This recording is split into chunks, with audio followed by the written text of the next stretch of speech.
प्रेरितों की सेवकाई का आरंभ, भूखे तृप्त किए गए। लूका 9:1। फिर यीशु ने 12 को बुलाकर उन्हें सब दुष्ट आत्माओं और बीमारियों को दूर करने की सामर्थ और अधिकार दिया। अब यीशु के शिष्य तो कई थे, लेकिन यहां उसने केवल उन्हीं 12 चेलों को बुलाया जिनको उसने प्रेरित यानी अपोस्टल बनाया था, जैसा लूका 6:13 में लिखा है। मतलब हर शिष्य प्रेरित नहीं था। लेकिन आजकल आपने देखा होगा कि कई प्रचारक अपने नाम के आगे स्वयं ही अपोस्टल लगा लेते हैं, लेकिन वे यीशु की ओर से नहीं है। इसके विषय में मैं पिछली क्लासेस में समझा चुका हूं। तो अब तक ये 12 प्रेरित यीशु के साथ यात्रा कर रहे थे सहायक के रूप में, लेकिन अब यीशु उन्हें स्वयं से भेज रहा था ताकि जो कुछ उन्होंने अब तक सीखा था उसका अभ्यास भी कर सकें। मरकुस 6:7 के आधार पर यीशु ने उनको 2-2 के जोड़े में भेजा। मत्ती 10:4-6 के आधार पर यीशु ने उन्हें केवल इजराइल के लोगों के पास ही भेजा, अन्य जाति यानी जेंटाइल्स के पास नहीं।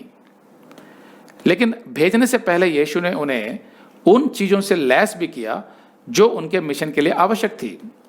यीशु ने उन्हें दुष्ट आत्माओं को भगाने और बीमारियों को दूर करने का सामर्थ्य और अधिकार दोनों दिए।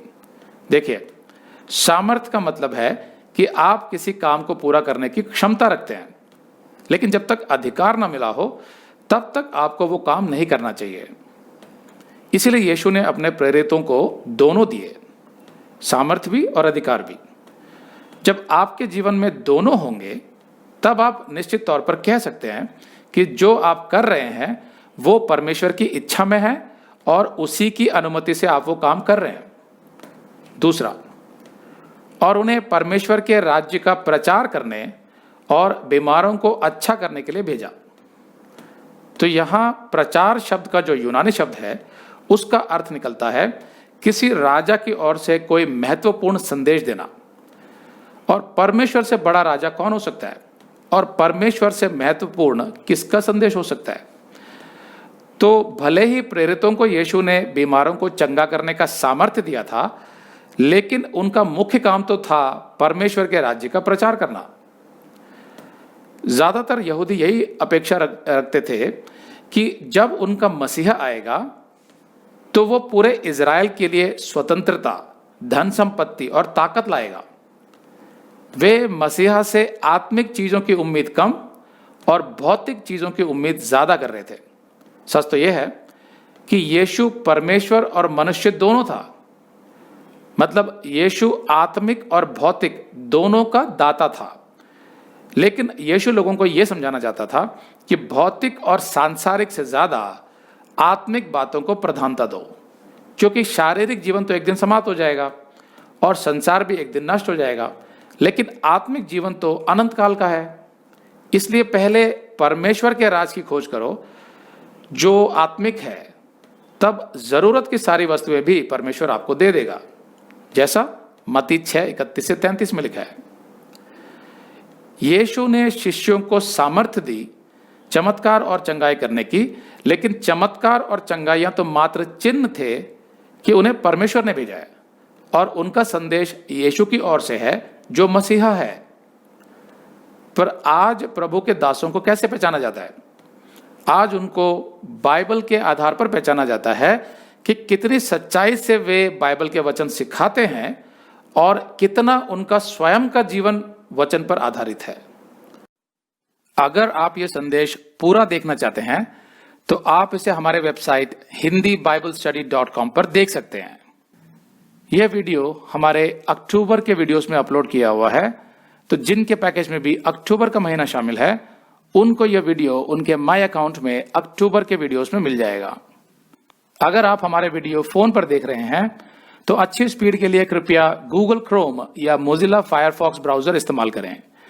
तो इनको डाउनलोड करने के लिए आप प्ले स्टोर में जाएं और ऊपर गूगल क्रोम टाइप करें, फिर आप गूगल क्रोम ब्राउजर पर क्लिक करें और उसे इंस्टॉल करें। ये एकदम फ्री है। इसी तरह आप मोजिला फायरफॉक्स टाइप करें, फिर आप मोजिला फायरफॉक्स ब्राउजर पर क्लिक करें और उसे इंस्टॉल करें। यह भी एकदम फ्री है। इसके बाद आप गूगल क्रोम ब्राउजर को क्लिक करके उसे खोलें और उसमें hindibiblesteady.com टाइप करें। मतलब पूरा hindibiblesteady.com एक साथ बिना किसी गैप के। तब हमारा वेबसाइट गूगल क्रोम में खुल जाएगा और आपके वीडियोस अच्छे से चलेंगे। इसी तरह आप मोजिला फायरफॉक्स ब्राउजर भी क्लिक कर सकते हैं और उसमें भी बिना गैप के hindibiblesteady.com टाइप कर सकते हैं। उसमें भी हमारे वीडियोस बिल्कुल आराम से चलेंगे।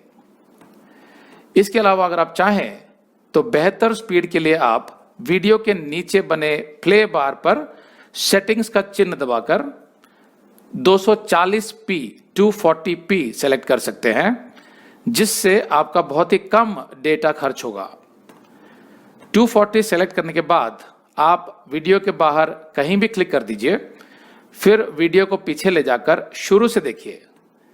अगर आप हमारे वेबसाइट के विषय में जानकारी हासिल करना चाहते हैं तो आप YouTube पर हमारा संदेश देख सकते हैं, जिसका शीर्षक है एक विशेष सूचना, हमारी मिनिस्ट्री का अगला चरण, second phase of our ministry. उसका लिंक इस वीडियो के नीचे दिया हुआ है।